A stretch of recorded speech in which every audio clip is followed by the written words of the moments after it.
A brief background about me: 22 male, and my girlfriend 24. I'm a below average looking kind of guy, and I've been bullied a lot due to my acne and appearance. My girlfriend, though, is gorgeous and has a great Instagram following. At first, our relationship gained a few raised eyebrows and snarky Beauty and the Beast bantering from her peers, but she has always reassured me that she genuinely loves me and that I give her the assurance she did not receive from her ex, who cheated twice. It has been almost 7 months that we've been together, and it's just been the happiest day of my life. However, she has always been extremely close with guys, to the extent that it gets pretty physical sometimes, a lot of hugging and other clingy interactions. She has a lot of what she calls boy best friends. I try not to let this go under my skin because I trust her, but admittedly, I do get insecure sometimes because her boy best friends look significantly better than me. The story: my girlfriend is currently on a 1-week vacation with her close friends, 2 girls and 4 guys, on a hotel beach resort. I couldn't go with them because their trip aligns with a highly demanding week at my work. We kept each other updated the last couple of days, and I know everyone she's on the trip with, so my mind was at ease. However, late last night, my phone received a notification that one of the guys she was with on the trip was holding a live video on Instagram. When I went to check it out, all I saw were them partying in a pool, and then I see my girlfriend wearing a string bikini and sitting on one of her guy friend's shoulders, and his hands were up to her thighs. She was holding a cocktail in her hands, and she looked like she was having the night of her life. I didn't know what to feel. Then after a few moments, the guy who was hosting the live gave a shout out to those who were watching, and when he mentioned my name, my girlfriend's head snapped to him, and she said something, and they cut the live video. Since last night, I haven't been able to sleep. I genuinely feel like I'm falling into pieces. I don't want to panic because I want to trust them, and I want to think that maybe after her ex cheated on her, she would know the pain it inflicts and not do it to someone she loves. I can't help but be heartbroken, especially since my girlfriend rarely wears a bikini or anything too revealing. I know a bikini is appropriate pool attire, but even so, when we did go to a beach resort a couple of months ago, she didn't wear one and even told me that she feels uncomfortable having that much skin exposed. Why was she wearing that in front of other guys but not with me? She has messaged me already, but the texts are nothing indicative of the Instagram live incident which went down. My messages have been curt, and I don't know how to open it up to her. I cannot stop thinking her 4 guy friends would have been turned on seeing her like that. Did you ask her why she asked for the live to be shut down? Because that's obviously what she did. And of course we all know why, but it'll give you an opening into the conversation. Please don't ignore this because you're too scared to lose her.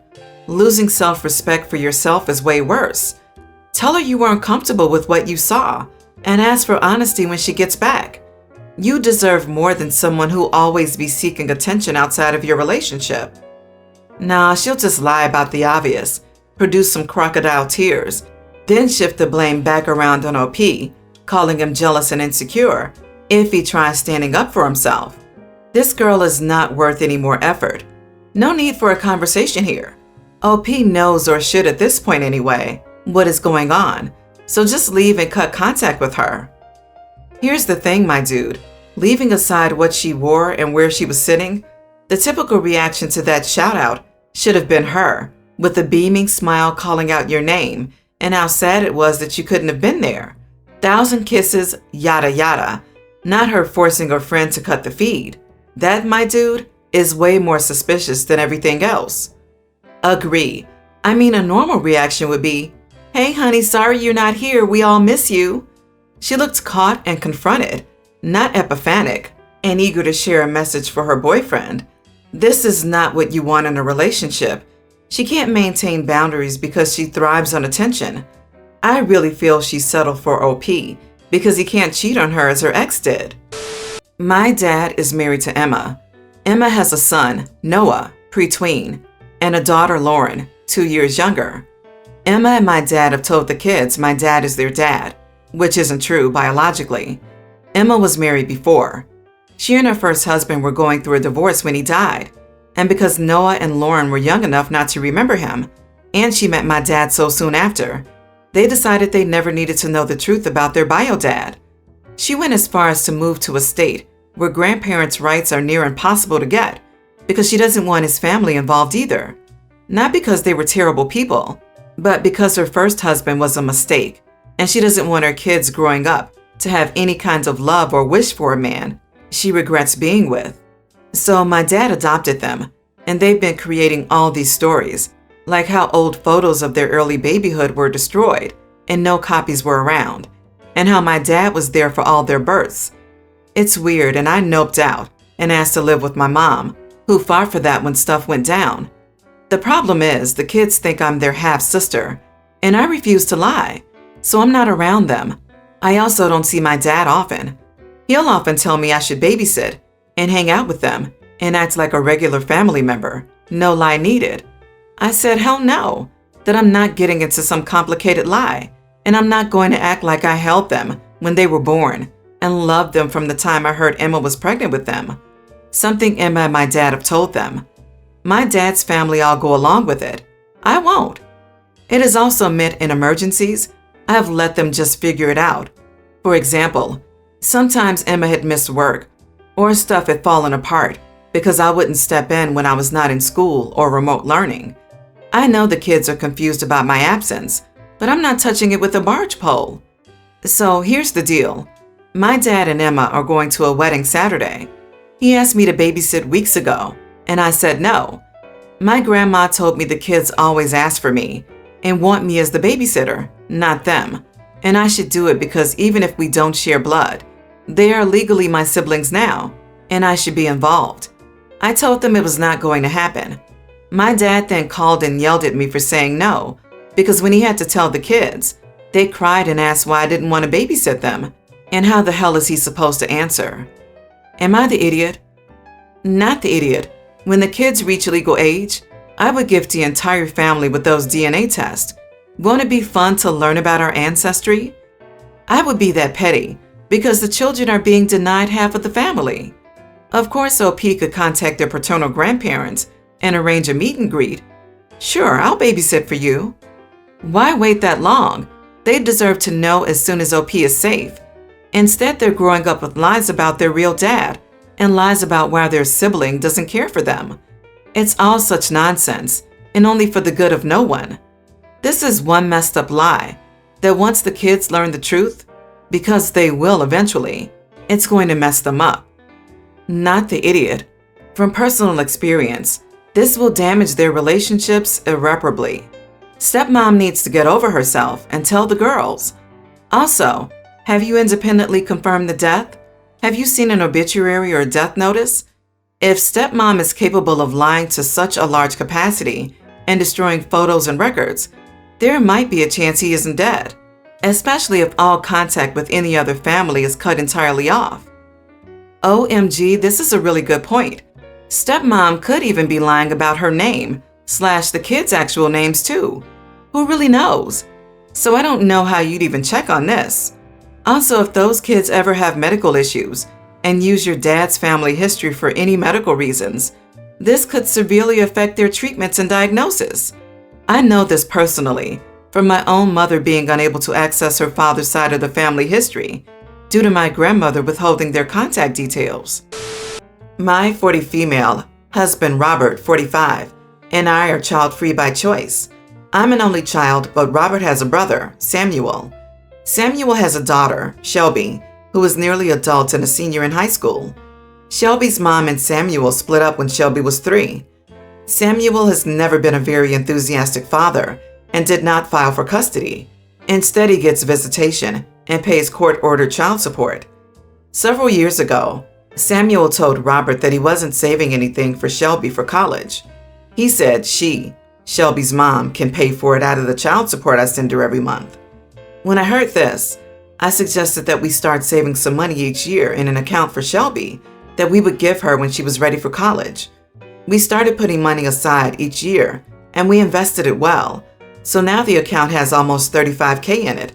We didn't tell anyone about the account because we didn't know how much we would be able to save, and we didn't want Shelby to count on money that wouldn't be there.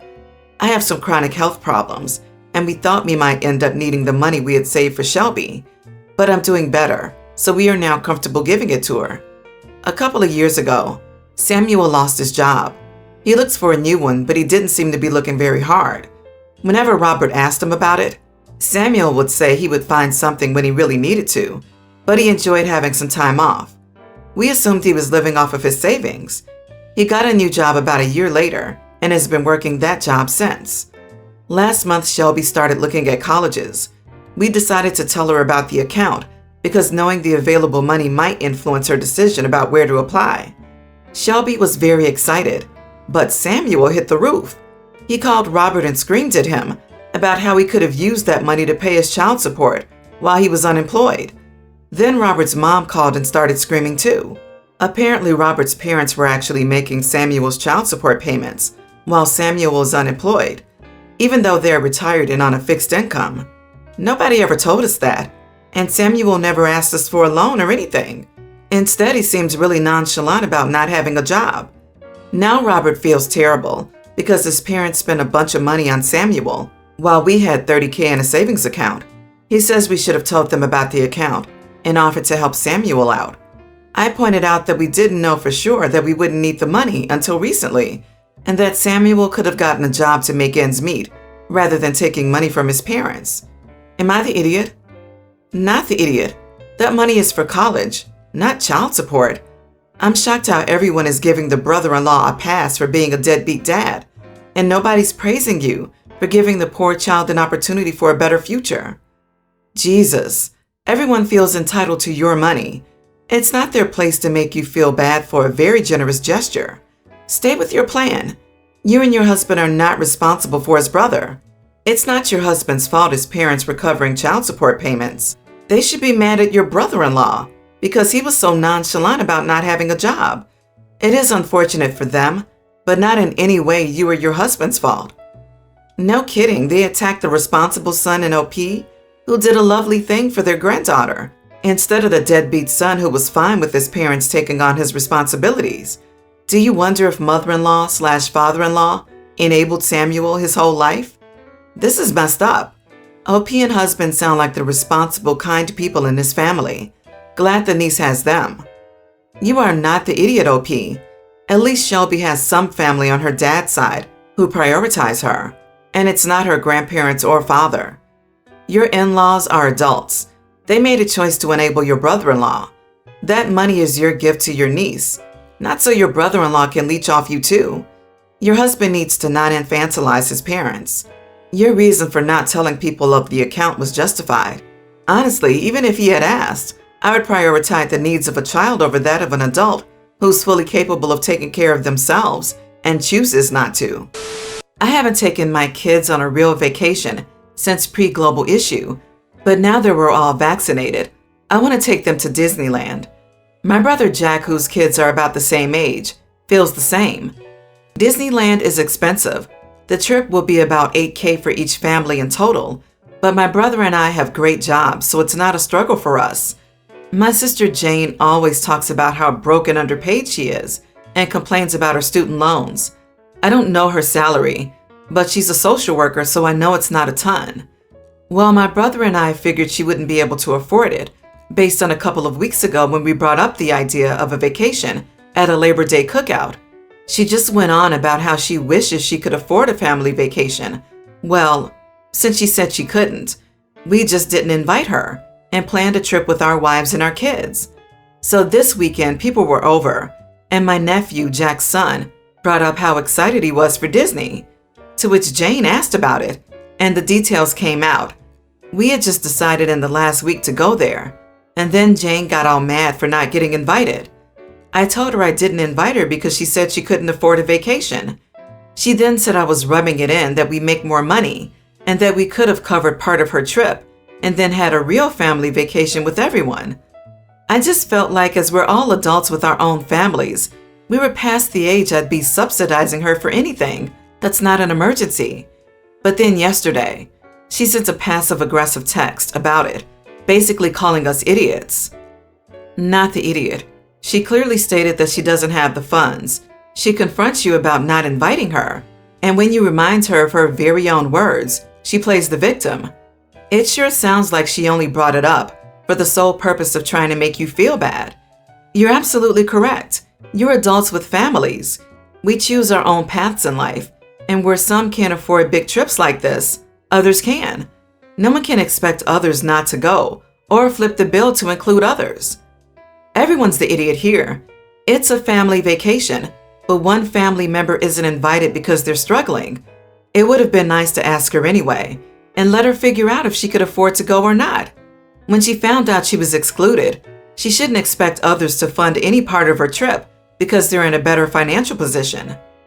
You are the idiot. I get the intention, but do you think she'd have never realized you all went? It does seem the hiding it from her and pay for her trip are being conflated here. No one needed to pay for her trip, but being upfront with her and giving her a chance to see if she could afford it would have been the better choice here. Sister's immediate reaction to guilt OP into paying for an $8,000 vacation for her tells me exactly why OP didn't tell her. Sister sounds jealous and entitled. OP is not the idiot. It's rude to make assumptions about what people can and can't afford, but OP didn't. She told OP she couldn't afford a vacation, so inviting her would have been rubbing it in. My wife and I have been married for 5 years. She's 3 months pregnant. My mom is a diabetic, has high blood pressure, and has poor memory, so she's been staying with my wife and me for the past 2 years, as nursing homes are extremely expensive where I live. I usually do all the cooking at home, and we have one of those stovetop controllers that are password operated to ensure safety in case my mom goes into the kitchen when I'm not at home. I also gave my mom all her meds, as she's prone to forgetting whether she's taken meds or not. As usual, I prepared breakfast for the 3 of us, kept my mom's meds on her bedside table, and left for work. However, I got a call around 4 hours into my shift saying my mom was in the emergency ward because she passed out from only having her meds and not her food. I rushed to the hospital and found my wife sitting in the emergency ward. When I asked why my mom didn't eat despite my cooking, she said that she, my wife, had eaten all the food because she was extra hungry. On top of all this, my wife gave my mom her diabetic meds, thinking that she hadn't taken them yet. I tried to keep calm, but seeing my mom like that made my blood boil, and I told my wife to just go home. She tried talking to me, but I told her not to test me and that I didn't know how much longer I'll stay calm, so I made her leave the hospital. She's been texting and calling me, but I haven't replied to her yet. My mom is conscious now, but the doctor says she's still disoriented, doesn't remember much, due to an overdose of diabetic meds. She'll have to stay at the hospital for a few more days. Am I the idiot here for not letting my wife even explain herself? OMG, of course not the idiot. Pregnant women do not develop a second stomach instead of a brain. She chose not to feed your mother, knowing it could lead her to the ER, and gave her extra medicine without checking if you had already given her. What was she trying to do, honestly? Hungry? How starving do you have to be to choose to endanger someone? Sorry, man, you impregnated an idiot. Your wife could have seriously harmed your mother. At the very least, she could have called you to ask if she had been given her medications. However, she should have just assumed you had already given them to her, because that's your responsibility. I hope it was idiocy and not maliciousness. Caring for the elderly can be a tough job, even without conditions such as memory loss and dementia. The OP isn't the one who has to care for his mother all day. It seems that the caregiver job falls to his wife, a wife who is now pregnant. I honestly wouldn't be surprised to discover that this accidental overdose wasn't so accidental.